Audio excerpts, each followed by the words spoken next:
lost almost all will to survive. My knees dropped to the snow.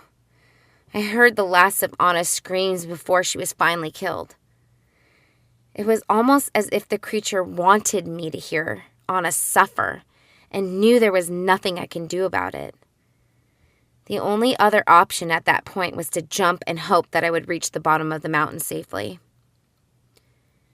As I sat there, stirring in my own misery, I heard the creature's growl and saw its figure slowly approach me.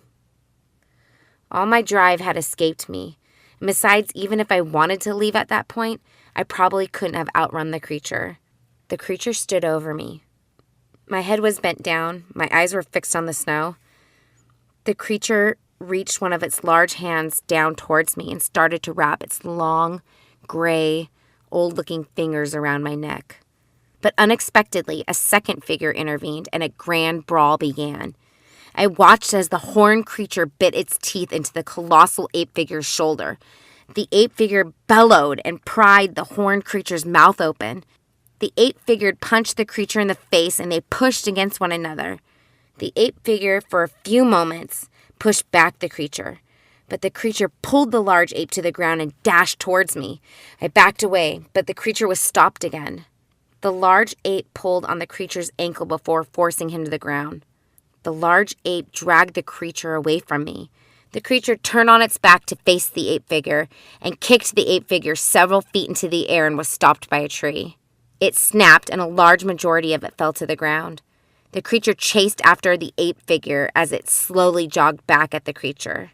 The large ape figure's strides were long and frail in form. The large ape figure threw the first punch, but its arm was easily caught by the creature.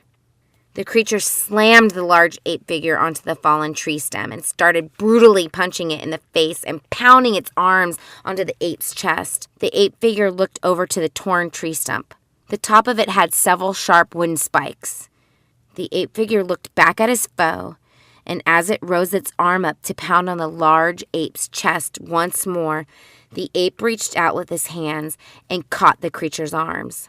The ape figure stood up, lifted the creature, and swung its back into the tree stump, pushing its flesh deeply into the sharp wooden thorns. The creature gave out one last weak wail. The ape figure roared in victory over the creature. The loud sound it made startled me and hurt my ears. I looked behind me and observed the sun finally shine its brightness over the mountains and light up the land.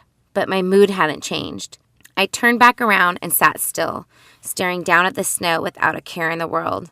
I heard deep, hulking footsteps steadily walking toward me. I continued to hear the footsteps until I saw a pair of long, thick, furry legs attached to a pair of big black feet. A large open hand reached down toward me. It must have been 3 times the size of my own. I was confused and scared. I didn't look up at the furry beast's face. But eventually, after not having done anything for a while, the beast grunted and bent his fingers up and down repeatedly. Is he trying to help me? I wondered. I took a deep breath and laid my hand in the beast's. He courteously lifted me off the ground. When I stood tall, my eyes met with the beast's stomach. There was an awkward silence between us. The beast rotated its arm in a circle repeatedly. See face? The beast said in a strong voice. The words startled me and made me look up abruptly. I saw the beast's face. It looked much like a gorilla's, only it wasn't a gorilla. He was a Sasquatch. I could already hardly believe my eyes after seeing how big the beast's hands and feet were. You're... The Sasquatch put his hands up. The Sasquatch brushed my shoulders with his hands and breathed deeply with his eyes wide open as he nodded his head. When I calmed myself, the Sasquatch patted the tops of my shoulders and said, Name. Name? I repeated. Name. The Sasquatch said as he brought his hand forward towards my chest. My name? The Sasquatch nodded his head. My name is Alina. Alina Alberg. The Sasquatch smiled and nodded. Alina Alberg? He said. Yes. The The Sasquatch grinned excitingly. I felt my face cringe.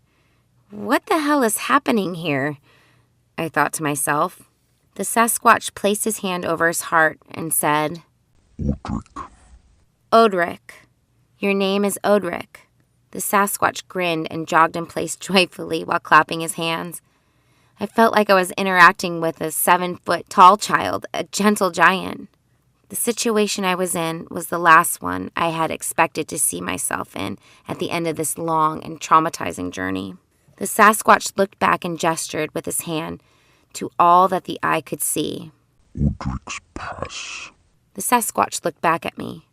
You're saying this is all yours? Your land?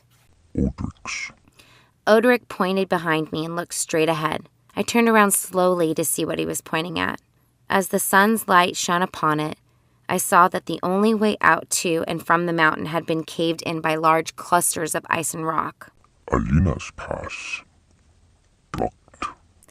I briskly turned back to face Oadrick. For how long?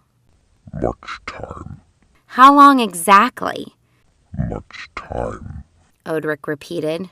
Well, what am I supposed to do if I can't return home? Alina come with Oadrick. Protect Alina during season of visits. Seasons of visit? What's that?